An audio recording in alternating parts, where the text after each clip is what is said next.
les étoiles. Tandis qu'en se jouant les rêves d'or, en chœur, vers l'azur infini m'emportaient sur leurs ailes, je songeais tristement aux choses éternelles qui troublent le poète et le poignent au cœur.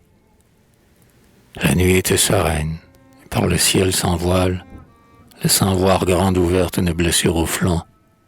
Autour de Sélénée, la déesse au front blanc, se presse un cortège innombrable d'étoiles.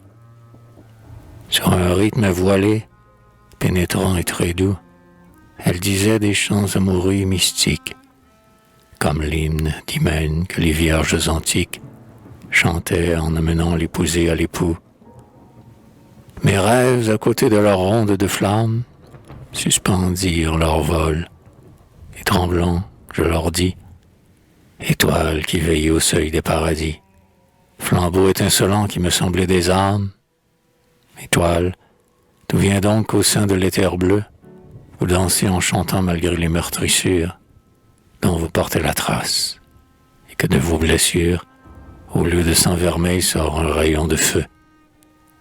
Alors, me répondant, une dit, ô poète, chacune d'entre nous est l'âme d'un mortel, que l'amour a blessé, et dont le sort est tel qu'au sein de l'empyrée une éternelle fête, la récompense, enfin, de tous les maux soufferts. Ici, du firmament redevenant lumière, elle peut posséder sous sa forme première les bonheurs dans l'exil si vainement offert.